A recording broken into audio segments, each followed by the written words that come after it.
30 janvier 1948. 6 mois à peine après l'indépendance, le Mahatma Gandhi, la grande âme, est assassiné par un fanatique hindou.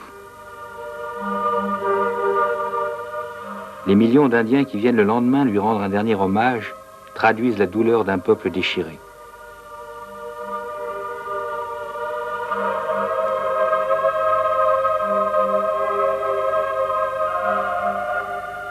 Monsieur Jain, à l'époque militant politique proche du parti du Congrès, témoigne.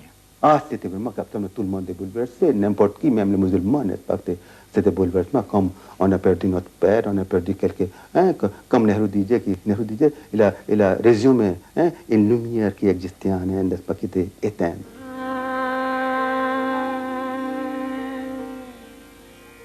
Gandhi, en 1947, était à l'apogée de son pouvoir, c'est-à-dire tout le monde le considérait comme un Mahatma, une grande âme, qui avait déclenché le mouvement d'indépendance en Inde et qui avait galvanisé la masse indienne. On l'a appelé Bapu, on l'a appelé toujours Gandhiji, jamais par le nom de Gandhi, et surtout Mahatma Gandhi, c'est-à-dire une personne qui avait la figure de père de la nation.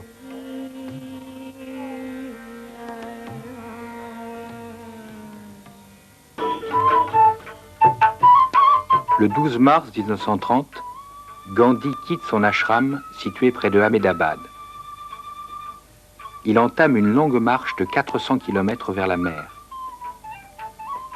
Cette marche non violente à travers les campagnes indiennes est quotidiennement enregistrée par les caméras des actualités cinématographiques de l'époque.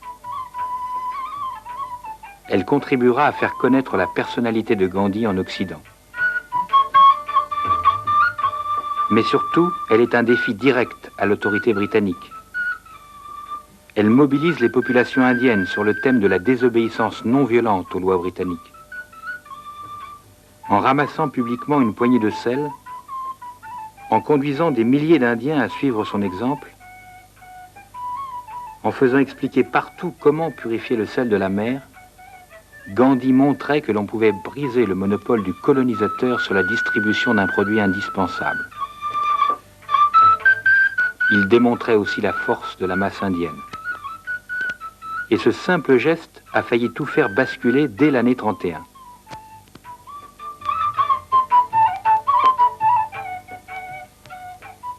Lord Irwin, le vice-roi, se voit contraint de convoquer Gandhi en son palais de Delhi.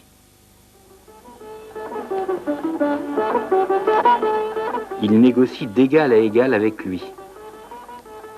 Gandhi accepte de suspendre la campagne de désobéissance et de se rendre à Londres, discuter de l'avenir des Indes.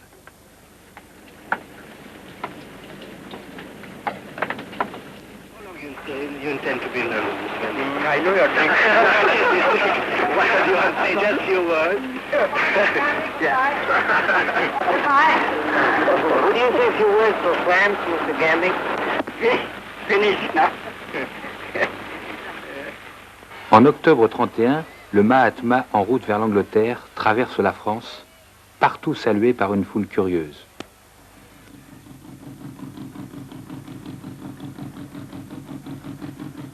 Il débarque en Angleterre, vêtu de son pagne de coton et de ses sandales, image vivante de l'Inde des 500 000 villages. Son vêtement est une véritable provocation pour les Anglais.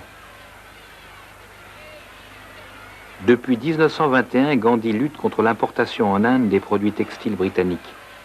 Pour lui, seul l'usage du rouet traditionnel pourra permettre de donner du travail à tous les villages indiens. Les Londoniens accourent pour voir cet homme, rendu célèbre par les actualités.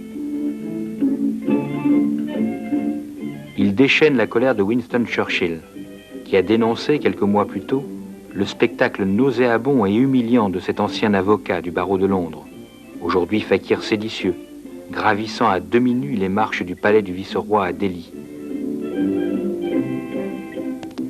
C'est pourtant ainsi vêtu qu'il est reçu par le roi George V à Buckingham. Il multiplie les rencontres. Il va dans le Lancashire prendre contact avec les patrons et les ouvriers du textile. Il leur explique pourquoi il est juste pour les villageois indiens de boycotter les produits britanniques et de produire leurs propres tissus. Malgré la véritable fascination qu'il exerce sur des foules touchées par la crise industrielle, son discours ne pouvait être entendu. Les négociations de Londres sont un échec. La Grande-Bretagne voit alors encore dans son empire une solution possible à ses problèmes économiques. Elle n'est pas prête à perdre les Indes, pas même à s'engager dans la voie d'une autonomie possible. Gandhi rentrera les mains vides. Une chance historique de régler le problème indien venait d'être manquée. De retour en Inde, Gandhi continue sa lutte. Ce que Gandhi avait l'instinct. Il sentait les choses instinctivement. Et donc, il était toujours, presque près de la vérité.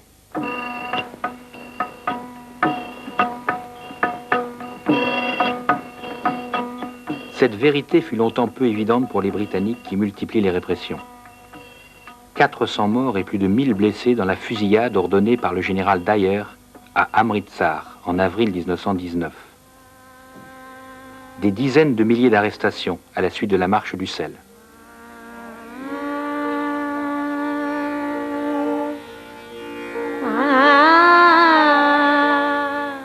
C'est dire que Gandhi, tout comme son disciple Nehru, feront de longs séjours dans les prisons britanniques. Plus de 2000 jours pour le premier, près de 9 ans pour le second. On sanctionnait ainsi leur rôle de leader du Parti du Congrès. Ce parti avait pourtant été fondé en 1880 avec l'accord des Britanniques, qui espéraient pouvoir dialoguer avec une bourgeoisie indienne anglicisée. Il était devenu le Parti de l'indépendance lorsque Gandhi avait lancé en janvier 1930 un appel en ce sens, au moment où il en remettait la présidence à Nehru. Les Britanniques avaient accepté par l'India Act de 1935 que des élections régionales soient organisées. Le Parti du Congrès acquiert ainsi une assise parlementaire dans l'ensemble du pays. Pouvait-il pour autant conduire l'Inde indépendante? Le pays restait divisé par les querelles religieuses entre les 100 millions de musulmans qui se reconnaissaient plutôt dans la Ligue musulmane de Jinnah.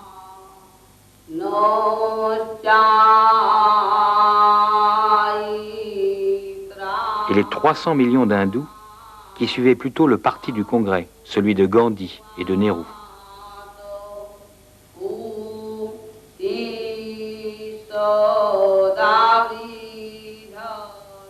Que faire en outre des quelques 565 États princiers qui coexistaient avec le gouvernement impérial de Delhi?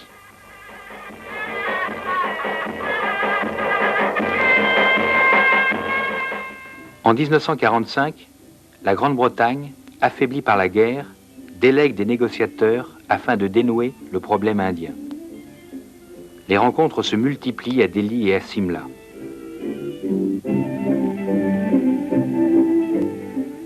Ils ont entraîné tous les chefs, tous les partis, toutes les tendances politiques indiennes dans les négociations interminables où il y a eu un marchandage, n'est-ce pas, de petits poissonniers, n'est-ce pas, qui toujours aiguisait les ambitions l'un contre l'autre et qui a mis en lumière le fantôme des tendances provinciales, des particularités religieuses, sectaires. Il avait pour oublier qu'il y avait un certain but national.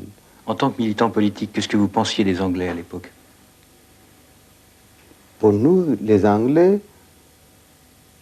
comme le peuple, étaient nos amis, mais nous ne voulions pas que les Anglais restent en Inde comme représentants de l'Empire britannique.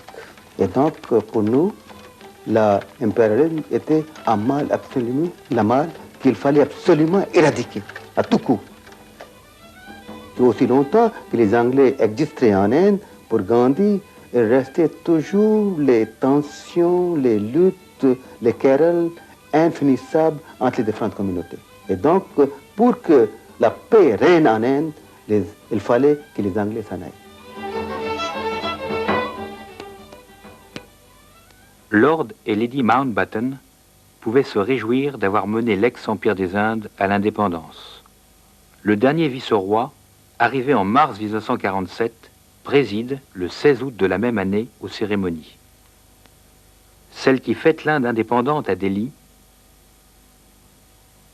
celle qui fête le Pakistan indépendant à Karachi. La partition de l'Empire n'avait pu être évitée.